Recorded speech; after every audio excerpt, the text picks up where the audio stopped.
اللهم صل على سيدنا ومولانا محمد معدن الجود والکرم وآلہ وصحبہ وبارک وسلم۔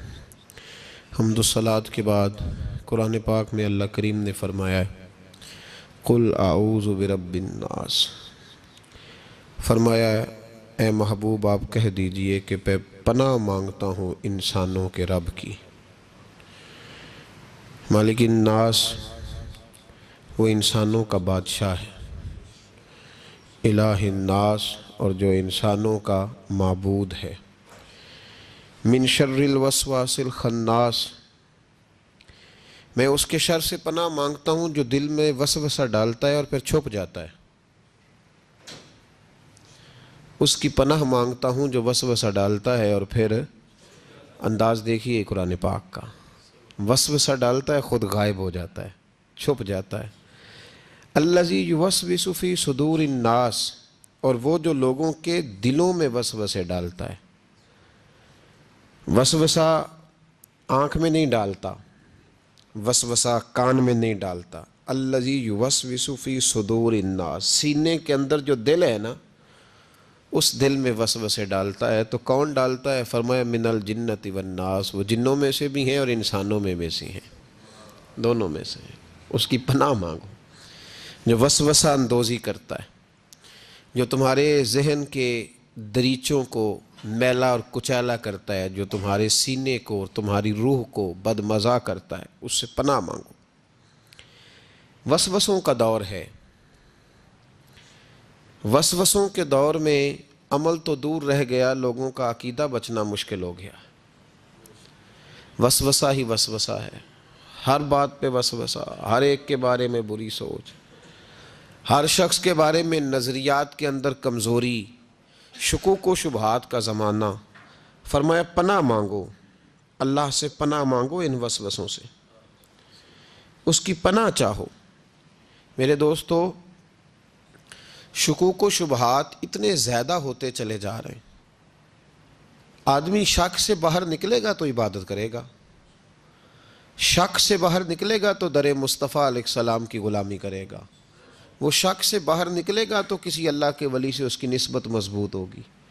اور اگر شک ہی شک ہو، شک ہی شک ہو، سینہ شک سے بھرا ہوا ہو، وسوسہ ہی وسوسہ، لوگوں کے دلوں کے اندر اس قدر برے خیالات جنم لینے لگے ہیں کہ اب لوگوں کا سارا ماحول روحانی، علمی، فکری وہ تباہ ہوتا نظر آ رہا ہے۔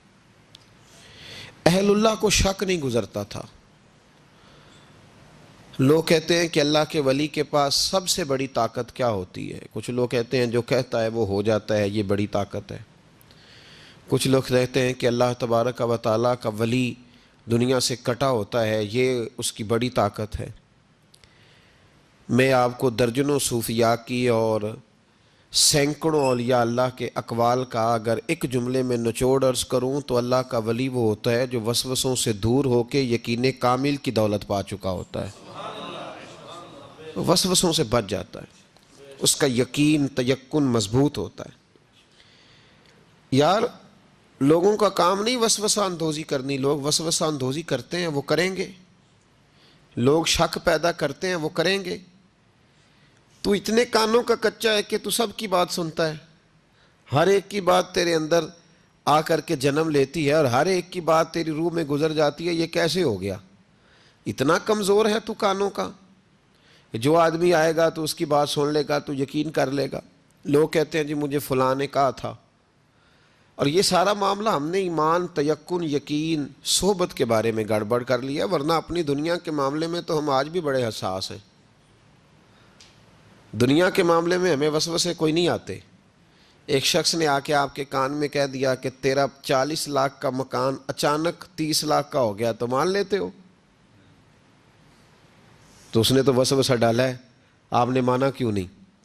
اس نے کہا وہ میں نے دیکھا ایک دیوار میں سوراخ ہو گیا ہے اور پینٹ اس کا گر گیا ہے، فلاں جگہ کمزوری آ گئی ہے، تو مکان 40 لاکھ کا تھا یکدم 30 لاکھ کا ہو گیا، مان لیا آپ نے؟ آپ نے نہیں مانا، آپ نے تو اس کے ساتھ بحث بھی کی، آپ نے تو تکرار بھی کی، اس کو ڈانٹا بھی اور اس کو یہ بھی کہا کہ تو میرا دشمن ہے، تو نے میری اتنی قیمتی چیز کو اتنی نکمی کہہ دیا. اور جو کونے میں آ کے کہہ گیا کہ فلاں اللہ کا ولی، دیکھو جی اب تو کوئی اللہ کا ولی نہیں رہا، فلانا بھی دکاندار ہے، فلانا بھی، اور تو نے فٹافٹ مان لیا ہے. مجھے ایک بندہ کہہ گیا تھا. میرے بھائی غور کریں اور توجہ کریں بات پر، آپ سے بات کر رہا ہوں، اس کو ضرور سمجھیں. ہمارا یہ کس طرح کا ماحول ہے کہ دنیا کے معاملے میں کوئی شخص شک کا شکار نہیں. آپ چلے گئے سودا لینے، بڑی عام سی چیز آپ نے خرید لی، چلیں عین والا آم چھوڑ کے الف والا آم کریں تو آپ آم لینے چلے گئے، عام سی چیز آم لینے چلے گئے آپ. اس نے کہا جی یہ تو میں 300 روپے کلو دوں گا، تو فوراً آپ نے دے دیا اس کو، کوئی وسوسہ نہیں آیا آپ کو، حالانکہ اس نے دلیل بھی دی کہ یہ یہاں کا نہیں ہے، یہ میر پور خاص سندھ سے آیا ہے، یہ فلاں جگہ سے ہے. تو آپ نے کہا نہیں بھائی یہ کیسے ہو سکتا ہے، اتنا مہنگا ہے ہی نہیں، تو کیسے بتا رہا ہے. لیکن عجیب معاملہ ہے کہ دین کے بارے میں لوگ فوراً کہتے ہیں جی مجھے بڑے بڑے خیالات آتے ہیں، بڑے بڑے خیال اس کو آتے ہیں جس کی توجہ ہٹتی ہے. ایکسیڈنٹ اس کا ہوتا ہے جو سیدھا نہیں دیکھتا، دائیں بائیں دیکھتا ہے. جس کا دھیان سیدھا ہوتا ہے اس کی گاڑی سیدھی چلتی ہے. تو نے دائیں بائیں دیکھا ہے تو تجھے وسوسہ آیا ہے، تو نے ادھر دیکھا پھر تجھے وسوسہ آیا. جن کی توجہ سیدھی یار کی طرف رہتی ہے، جن کی توجہ سیدھی یار کی طرف، جن کی توجہ سیدھی رہتی ہے، انہیں وسوسے، انہیں دیدار سے فرصت نہیں تو وسوسہ کیسے آئے گا. النظر الی وجہ رسول اللہ، حضرت سیدنا ابو بکر صدیق نے کہا تھا یا رسول اللہ ایک کی دل کی تمنا ہے کہ آپ بیٹھے رہیں میں دیدار کرتا رہوں. وسوسہ کیسے آئے گا؟ وسوسہ تو اس کو آئے گا جو ابو جال کی بھی سنے گا، وسوسہ تو اس کو آئے گا جو ابو لہب کو بھی ٹائم دے گا، وسوسہ تو اس شخص کو آئے گا جو عبداللہ بن ابی سلول کے پاس بھی تھوڑا وقت گزارے گا، تو جس کا بیٹھنا اٹھنا ہی مولا علی کے ماننے والوں کے پاس ہو، جس کا ہر وقت ٹھکانہ ہی جناب بلال حبشی کے غلاموں کے پاس ہو، جو ہر وقت بیٹھے ہی اس کے پاس، جو جیے بھی تو جناب صدیق اکبر کے ساتھ، اور جس کی رگوں رگوں میں حضرت عثمان غنی اور عمر فاروق بستے ہوں، اس کو کیسے وسوسہ آ سکتا ہے؟ ہمارا جرانہ ہی بڑا پکا مضبوط ہے، تعلق ہی بڑا، ہمیں کیسے وسوسہ آئے گا؟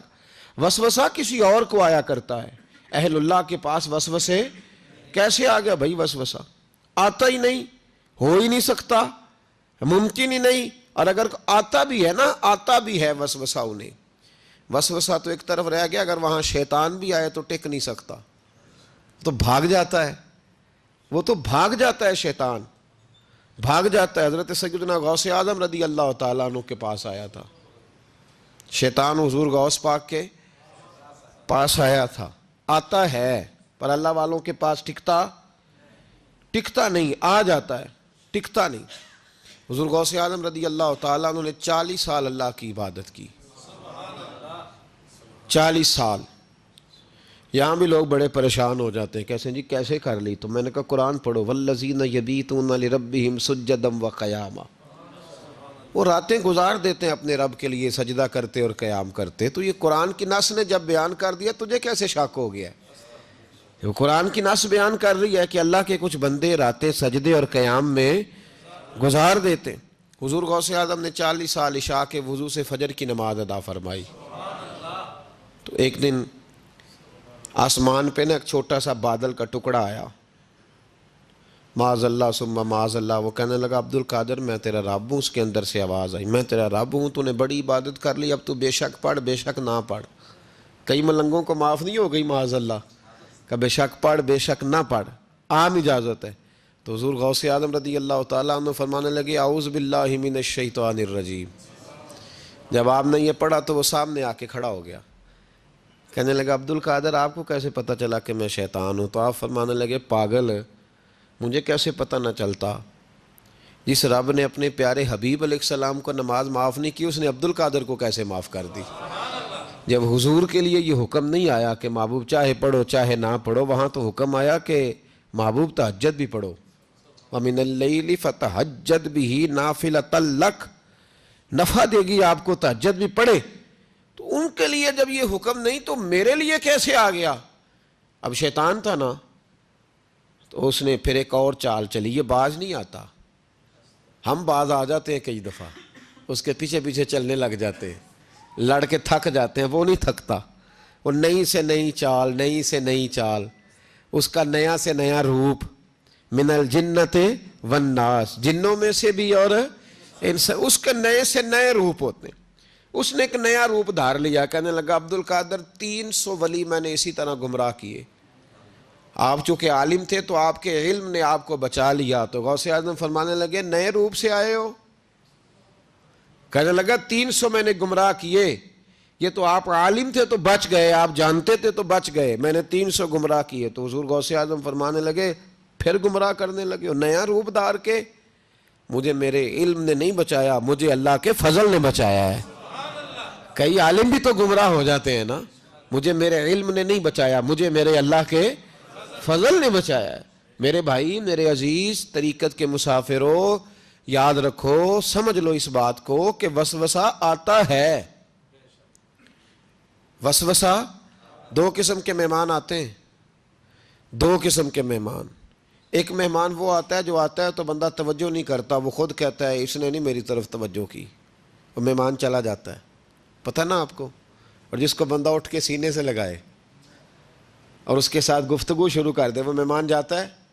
وہ تو بیٹھا رہتا ہے، وہ تو نہیں جاتا۔ تو وسوسہ آتا ہے، جو تو توجہ نہ کرے اس کا چلا جاتا ہے، اور جو سینے سے لگا لے، سوچنے لگ جائے، غور کرنے لگ جائے، اس کا وسوسہ بیٹھ جاتا ہے، اسی کے پاس رہتا ہے، دوستانہ کر لیتا ہے، کئی دفعہ تو بالکل مکان ہی ساتھ بنا لیتا ہے، ہر وقت کوئی نہ کوئی بات کان میں، ہر وقت کوئی نہ کوئی بات کان میں۔ کیوں وسوسہ آتا ہے؟ تجھے کیسے آ گیا؟ جس کا یقین کامل ہو اسے وسوسہ کیسے آئے؟ جس کی توجہ سیدھی ہو اسے وسوسہ نہ چھڑ یار دا بوہا، نہیں تے ہو جاویں گا روگی، جیڑی بکری اجڑوں وچھڑی او بگیاڑا جوگی۔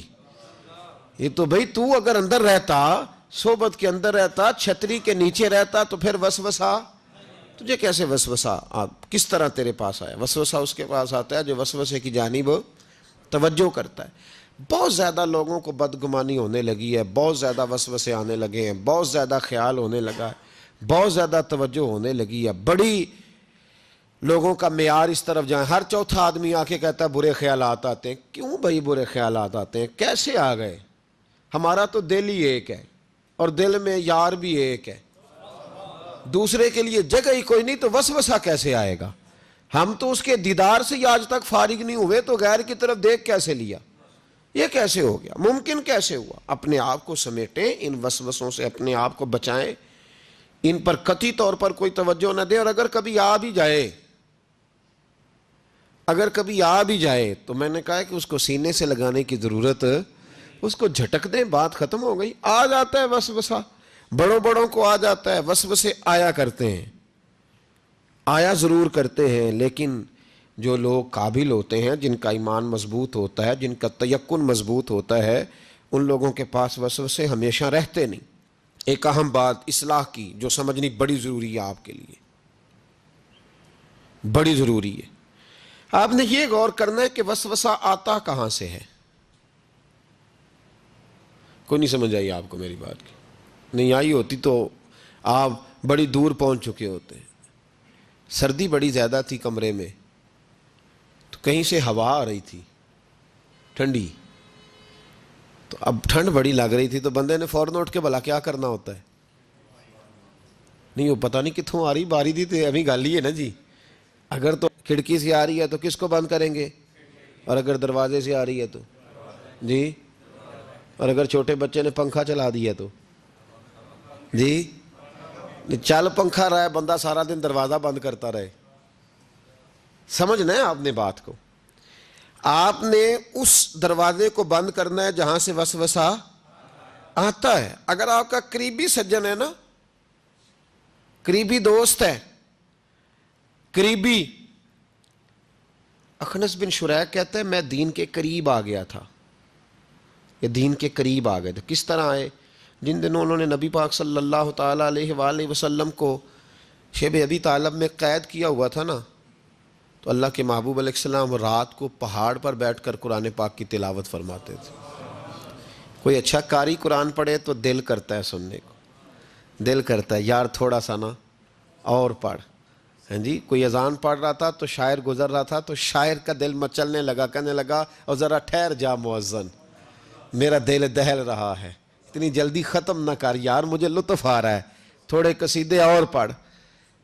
تو کوئی اچھا قاری قرآن پاک پڑھے نا، اچھا قاری، تو بندہ مست ہو جاتا ہے۔ تو مجھے بتاؤ، جب یاسین والے رسول خود یاسین کی تلاوت کرے، جب مدثر والے محبوب کی زبان سے خود مدثر کے جملے نکلیں، اور جب مزمل والے محبوب خود مزمل کا ذکر کریں، پھول جڑتے ہوں گے، کلیاں مہکتی ہوں گی، زمانہ سارا مہک و ٹھنڈک سے بھر جاتا۔ نبی پاک صلی اللہ علیہ وسلم پہاڑ پہ بیٹھ کے پڑھتے تھے رات کو، تو وہاں نا ابو سفیان بھی آ گئے سنتے سنتے، کیونکہ انہوں نے پابندی لگائی ہوئی تھی کہ کوئی بھی بندہ وہاں نہ جائے، سوشل بائیکاٹ معاذ اللہ کیا ہوا تھا، کوئی نہ ادھر جائے۔ تو سنتے سنتے ابو سفیان آ گئے، کہتے ہیں حضور قرآن پاک پڑھ رہے تھے تو مجھے لطف بڑا آیا سننے کا۔ تو وہاں ایک قریب جھاڑی تھی، تو ابو سفیان جھاڑی میں بیٹھ گئے، ساری رات نبی پاک نے قرآن پاک پڑھا اور ساری رات انہوں نے سنا۔ ہمیں اتنا ذائقہ بات سن کے بھی تو آنا چاہیے نا۔ کہتے ہیں اب مجھے نہیں پتا تھا کہ اخنس بن شریک بھی کہیں آیا ہوا ہے، اس نے بھی، وہی بھی یہ دیکھنے آیا کہ کہیں کوئی وہاں آیا ہوا تو نہیں، وہ بھی کسی کونے میں جھاڑی میں بیٹھ گیا، حضور قرآن پاک کی تلاوت فرماتے رہے، وہ ساری رات سنتا رہا۔ ادھر سے کہیں ابو جال بھی آ گیا، پتھر دل تھا، پر میرے مصطفیٰ قرآن پڑھتے تھے تو کان اس کے بھی کھڑے ہو جایا کرتے تھے۔ ساری رات تلاوت سنتے رہے، تینوں پکے کافر جھاڑیوں میں بیٹھ کر تلاوت سنتے رہے۔ صبح جب جانے لگے تو ملاقات ہو گئی، تو کدھر آیا تھا؟ اس نے کہا پہلے تو بتا، تو کدھر آیا تھا؟ میں تو آیا تھا دیکھوں کوئی آیا تو نہیں، میں تو کدھر؟ اس نے کہا میں بھی یہی دیکھنے آیا تھا کہ یہاں کوئی آتا جاتا تو نہیں۔ ابو جال زیادہ شاطر تھا، کہنے لگا خبردار کل کوئی نہ آئے، آج تو آ گئے کل نہ ہونا۔ اللہ اکبر! لیکن جہاں دل لگا ہوتا ہے نا، وہاں دل کھینچا چلا جاتا ہے، دل جہاں لگ جاتا ہے نا وہاں دل کھینچا چلا جاتا ہے۔ یہ دل کا بھی اپنا ایک معاملہ ہے نا۔ اب لگ گیا تھا قرآن پاک کی تلاوت سے۔ کہتے ہیں رات کو اپنی اپنی چارپائی پہ لیٹے، درد اگرچہ جان گزل ہے، میں کیا کروں میرا دل ہے، غم عشق اگر نہ ہوتا تو غم روزگار ہوتا۔ اور وہ مزہ آتش نے کہا تھا، وہ مزہ دیا ہے تڑپ نے، کہ میری آرزو ہے یا رب میرے دونوں پہلوؤں میں دل بے قرار ہوتا۔ تو کہتے ہیں کہ اگلی شام پھر آئی تو وہی کیفیت، وہی انداز، وہی شوق، چارپائی پہ لیٹے پر کانوں میں وہ آواز رس گھولے، لیٹا نہ گیا، اٹھے پہنچے، لیکن آج جگہ بدل کے بیٹھ گئے تینوں۔ صبح ساری رات سنتے رہے محبوب کی تلاوت، صبح اٹھے تو پھر چوک میں ملاقات ہو گئی، تو کدھر آیا تھا، تو کدھر؟ ابھی بات ہونے۔ ابو جال ذرا زیادہ شاطر تھا، کہنے لگا میں تو تم دونوں کا خیال کرنے آیا تھا، کہیں تم دونوں تو نہیں آئے، یہ دیکھنے کے لیے آیا تھا۔ اللہ اکبر! 3 دن مسلسل آتے رہے اور میرے مصطفیٰ کریم کا ساری رات قرآن پاک سنتے رہے۔ اب اخنس بن شریک کہتے ہیں کہ میں پورا قریب آ گیا، میرا دل کہتا تھا کہ یہ سچے ہیں۔ کہتے ہیں میں نے تیسرے دن مشورہ کیا، میں نے کہا یار پتہ تجھے بھی ہے مجھے بھی ہے کہ نہیں آنا، پر ان کی آواز ایسی ہے، وہاں لذت ایسی ہے، نہیں نہ رہا گیا تجھ سے بھی۔ مان کیوں نہیں جاتا کہ ساری باتیں اپنی جگہ پر ان کی بات کانوں سے ہو کے دل میں اترتی چلی جاتی ہے، مانتا کیوں نہیں؟ اخنس بن شریک کہتے ہیں میں پورا قریب آ گیا، پر ابو جال نے مجھے پھر گمراہ کیا، کہنے لگا یار یہیں رہے ہیں، بچپن بھی یہیں گزارا ہے، معاذ اللہ 2 ہاتھ ہیں 2 آنکھیں ہیں، سارا کچھ وہی ہے، کان پٹیاں سفید ہوئی ہیں تو کہتے ہیں میں اللہ کا نبی ہوں معاذ اللہ۔ اس نے وسوسہ اندوزی کی تو کہتے ہیں میں پھر بیک ہو گیا۔ آپ کیوں نہیں اس شخص کو جانتے جو وسوسہ اندوزی کرتا ہے؟ آپ اس جگہ کیسے چلے گئے جہاں وسوسہ اندوزی ہوتی ہے؟ یاد رکھیں اس جگہ جائیں جہاں جانے سے دل صاف ہوتا ہے، جہاں جانے سے دل کا زنگ اترتا ہے، آپ کے وسوسے دور ہوں گے۔ وہاں جائیں جہاں ایمان کی، یقین کی، تیقن کی دولت بڑھتی ہے۔ کیوں وہاں جاتے ہو جو بیک کر دیتا ہے؟ کچھ جگہیں ایسی ہوتی ہیں جو شکوہ ہی نہ کر لوں، شکوہ ہی نہ کر لوں۔ شکوہ یہ ہے کہ ہم پالش کرتے ہیں، پوری پالش کرتے ہیں، مہربانی کرتے ہیں، کچھ لوگ پھر جا کے صحرا میں کھڑے ہوتے ہیں، ساری ریت چڑھا کے دوبارہ آ جاتے ہیں۔ اماں بھی ناراض ہو جاتی ہے، اماں بھی بگڑ جاتی ہے کہ میں اجے انو آیا سی تو یہ تو کیا حشر کر کے آیا ہے۔ یار آپ سمجھتے نہیں کہ کتنی محنت سے سوارا، کتنی محنت سے نہلایا، کتنی محنت سے کپڑے بدلے، کتنی محنت سے غسل کرایا، کتنی محنت سے کنگھی کی، کتنی جد و جہد کے ساتھ تیرے بال سنوارے، تیرے روحانی ذائچے میں کتنی جد و جہد، تو نے قیمت ہی نہیں ڈالی. تو 2-4 دن گیا اور جا کے پھر سے زنگ چڑھا کے آیا. تو نے ہماری کبھی کبھی دل کرتا ہے پھر اماں کا بھی کہ 2 تھپڑ لگا ہی دوں، اس کو لگاؤں 2 تھپڑ، میری محنت کا تو نے کیا. تو وسوسہ اندوزی والی جگہ پہ کیوں جاتے ہو؟ کیوں گئے وہاں؟ تمہیں نہیں پتا تھا کہ وہاں نہیں جانا؟ سارے کپڑے میلے ہو گئے، ساری گرد پھر چڑھ گئی. خبردار، خبردار، اپنے بزرگوں کی محنت کا خیال کرے. خبردار، اس جگہ کبھی نہ جائیں جہاں جانے سے وسوسے پیدا ہوتے ہیں. ان جگہوں پہ کبھی نہ جائیں جہاں جانے سے ذہن میں شر اٹھتا ہے.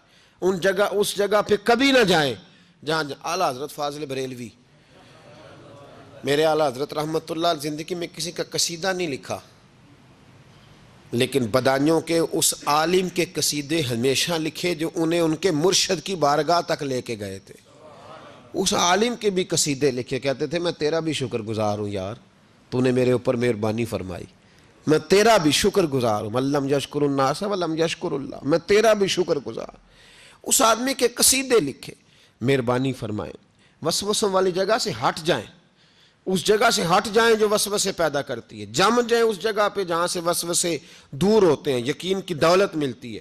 گرد والے کام نہ کرو. خبردار، وسوسے اس شخص کو آتے ہیں جو بری جگہ پہ بیٹھتا ہے، جو بری سنگت میں جاتا ہے. اس کے ذہن میں سوال اٹھتے ہیں. میں نے بہت سارے ایسے لوگ دیکھے جو بری سنگتوں میں جاتے تھے تو گمراہ ہو گئے. اس لیے نبی پاک علیہ الصلوۃ والسلام نے پابندی لگائی ہے، فرمایا لا تصاحبوا الا مؤمنا، خبردار صحبت نہ اختیار کرنا سوائے اس کے کہ بندہ کامل مومن ہو. کامل مومن کے علاوہ کسی کی صحبت اختیار لا تصاحب. یہ وہی لا ہے جو کلمے میں ہے، لا الہ، کوئی معبود نہیں. تو آپ مسند امام احمد بن حنبل کی اس حدیث کا کیا مطلب لیں گے؟ لا تصاحبوا الا مومنا، خبردار قطعاً نہ جا کے اس بندے کے پاس بیٹھنا جو کامل مومن نہ ہو. تو کچے لوگوں کے پاس کیوں بیٹھتے ہو؟ حدیث پاک کے لفظوں کے اوپر جو اہمیت ہے جملوں کی، اس کو سمجھیں. لا الہ، بولیے لا الہ. یہی لا یہاں بیان کیا، لا تصاحبوا الا مومنا. خبردار اس بندے کے پاس کبھی نہیں جانا جو کامل مومن نہ ہو، اور جو کامل مومن ہو اس کے پاس ضرور جا کے بیٹھنا. یہ حضور ایک بات شیخ سعدی نے لکھی ہے. شیخ سعدی رحمۃ اللہ علیہ فرماتے ہیں، یہ میں آپ کو جواب دے رہا ہوں، کچھ سوالوں کا جواب ہے جو ذہنوں میں اٹھتے ہیں. شیخ سعدی رحمۃ اللہ تعالیٰ علیہ کہتے ہیں، ایک باپ اپنے بچے کو کہتا تھا، بچے ان لوگوں کے پاس نہ بیٹھا کر، بندے صحیح نہیں، تیرے ذہن میں وسوسے پیدا کریں. اس نے کہا ابا جی وہ نہیں صحیح، میں تو صحیح ہوں نا، مجھے کوئی کچھ نہیں کہہ سکتا، میں خود بڑا ٹھیک ہوں. تو اس نے کہا بیٹا نہیں، صحبت صالح ترا صالح کنن، اور صحبت طالح ترا طالح کنن. چنگیاں دے لڑ لگی ساں تے میری چولی چ پھل پے، پیڑیاں نال میں رل گئی تے میرے اگلے بھی ڈول گئے، میرے اگلے بھی پیڑیاں نال میں رل گئی تے، یعنی پھر ریت سے کپڑے بھر گئے سارے. کہا شیخ سعدی کہتے ہیں اس والد نے اپنے بچے کو سمجھایا، کہا نہ جا ادھر ورنہ تو. اس نے کہا ابا میں جب ٹھیک ہوں تو میرا کوئی کیا بگاڑ لے گا؟ ہمیں بڑی جلدی یہ گمان ہو جاتا نا میں کامل ہو گیا ہوں، میرا کوئی کیا بگاڑ لے گا، میں جاؤں گا. والد نے سمجھایا، باپ تھا نا، اس نے سمجھایا. لیکن کچھ لوگ بغیر حادثوں کے سمجھتے بھی نہیں، وہ سمجھتے ہیں حادثہ ضروری ہے، حالانکہ بغیر حادثے کے، بغیر دکھوں کے سمجھ آ جائے تو بڑی اچھی ہے. تو بس اس نے کہا نہیں میں نہیں مانتا. والد نے ایک مثال سے سمجھانا چاہا. اس نے کہا تو ٹھیک ہے، کہا میں بالکل ٹھیک ہوں. کہا اس طرح کر، جا بازار سے نا 2 کلو اچھے والے سیب لے کے آ. نوجوان میری بات پہ خاص توجہ کریں. 2 کلو اچھے سیب. وہ سیب لایا بڑے خوبصورت پیارے. کہا دیکھ کے لانا، کوئی دھاگ نہ ہو، کوئی دھبا نہ ہو، کوئی ایسی. وہ دیکھ کے لایا بڑے خوبصورت بڑے پیارے اچھے سیب. کہا بیٹے اب دوبارہ جاؤ منڈی اور 1 کلو گندے بھی لے کے آ، گلے سڑے بھی لے کے آ. اس نے کہا ٹھیک ہے. گلے سڑے بھی لے آیا 1 کلو. اچھے کتنے تھے؟ 2 کلو. گلے سڑے کتنے تھے؟ 1 کلو. اب اس نے وہ 2 کلو سیب ایک ٹوکری میں ڈالے اور گلے سڑے بھی اس کے اندر ڈال دیے. کہا بیٹے وہاں رکھا. کہا ابا جی کرنا کیا ہے؟ فرمایا سویرے بتاؤں گا. صبح کا جب سورج چمکا نا، صبح کا جب سورج چمکا تو والد نے کیا کیا، اس کو کہا جاؤ ٹوکری لے کے آ. اب جب ٹوکری لایا نا تو غور کرنا بات پر، برے کتنے تھے، اچھے کتنے تھے. اب جب اس نے کھولا نا تو کہا بیٹے کھول. وہ جو اچھے تھے وہ بھی گل گئے تھے، بھی گل سڑ گئے. والد نے اپنے بیٹے کو سمجھایا. اس نے کہا بیٹا یہ جو شر ہوتا ہے نا یہ جلدی پھیلتا ہے، جو شر ہوتا ہے نا جلدی پھیلتا ہے. ناپاکی تھوڑی سی ہوتی ہے پر غسل سارے وجود کو کرنا پڑتا ہے. سارے وجود کو ناپاکی تھوڑی سی ہوتی ہے اور آپ دیکھ لیں کہ اس کے لیے سارا بدن دوبارہ سے، تو شر تھوڑا سا بھی آئے تو میل کچیل کر دیتا ہے. اتنا سا بھی شر جو ہوتا ہے نا وہ بہت ساری جگہ پہ خرابی پیدا کرتا ہے. او بھائی پیشاب کا ایک قطرہ بھی دودھ میں گر جائے پورے بھرے ہوئے برتن میں تو دودھ پینے کے قابل، سمجھ لو بات کو. آپ نے یہ کیسے کہہ دیا کہ ایک بندہ ذرا میرا غلط ہے جی باقی سارے صحیح ہیں. وہ شر تھوڑا بھی جو ہوتا ہے نا، تھوڑا بھی وہ غلبہ کرتا ہے، وسوسہ اندوزی کرتا ہے، برے خیالات جنم لیتے ہیں. اس سینے کو اگر صاف رکھنا ہے، اس سینے کو اگر توانا رکھنا ہے، اس سینے کو اگر ٹھنڈا رکھنا ہے تو پھر ان کے پاس جا کے بیٹھنا پڑے گا جن کے سینے ٹھنڈے ہیں. اگر عقیدے کو، نظریے کو، سوچ کو صحت مند رکھنا ہے تو کبھی بیمار عقیدے والے کے پاس نہیں بیٹھنا. صحت مند کے پاس بیٹھو گے تو صحت مندی نصیب ہوگی. یہ یاد رکھ لیں، یاد رکھ لیں. چنگے بندے دی صحبت یارو وانگ دکان اتاراں، سودا پاویں مول نہ لئیے، ہلے اون ہزاراں. نہ خرید بے شک کوئی شے، خوشبو تو آئے گی نا. اور میں تجربے کی بات بتا رہا ہوں، اللہ کے ولی کے پاس، عالم باعمل کے پاس جو چند گھڑیاں بیٹھ جائے چاہے کچھ نہ سیکھے، اللہ اس پر رحمت کی چھتری پھر بھی عطا فرما دیتا ہے. یہ بڑی پکی بات ہے. یاد کچھ نہ سیکھے بے شک اسے خیر ضرور ملتی ہے. چنگے بندے دی صحبت یارو وانگ دکان اتاراں، سودا پاویں مول نہ لئیے، ہلے اون ہزاراں. ہزاراں ایک دو تین نہیں، ہزاراں. تے برے بندے دی صحبت یارو وانگ دکان لواراں، کپڑے پاویں کنج کنج بئیے چھنکاں پین ہزاراں. پھر بھی جب وہ ویلڈ کر رہا ہوتا ہے تو کوئی نہ کوئی چیز لگ ہی جاتی ہے. اس سے مراد یہ نہیں کہ لوہار برا ہے، لوہار تو بڑے اچھے ہوتے ہیں. نبی پاک علیہ الصلوۃ والسلام نے اپنے صاحبزادے کو ایک لوہار کے گھر میں بھیجا تھا پرورش کے لیے، حضرت ابراہیم کو. صرف میں اس کے کام کے حوالے سے جو بزرگوں نے نشاندہی کی اس پر، ہمارے ہاں بڑی جلدی لوگ جڑ دیتے ہیں نا باتیں، اس لیے فٹافٹ وضاحت ضروری ہے. بھائی یاد رکھ لیں، چنگے بندے دی صحبت یارو وانگ دکان. اگر برے نظریے سے بچنا چاہتے ہو تو برے بندے سے بچو. اگر آپ وسوسوں سے بچنا چاہتے ہیں تو وہ کھڑکی بند کریں جہاں سے وسوسہ آتا ہے، اس کو بند کر دیں. اگر موبائل دیکھنے سے آتا ہے تو وہ جو پیج ہے نا اس کو بلاک کر دیں، اس کو انفرینڈ کر دیں، اس سے جان چھڑا لیں. صرف ان لوگوں کو ساتھ رکھیں جہاں سے آپ کو خیر کی بات ملتی ہے، ورنہ بڑا نقصان ہوگا. ٹھنڈ لگ جائے گی اور عقیدہ ٹھنڈ لگ کے سکڑ جائے تو دنیا بھی گئی، آخرت بھی گئی. اس لیے اس پر ضرور توجہ کریں. اللہ سمجھنے کی توفیق عطا فرمائے. آمین بجاہ نبی الکریم صلی اللہ علیہ وسلم.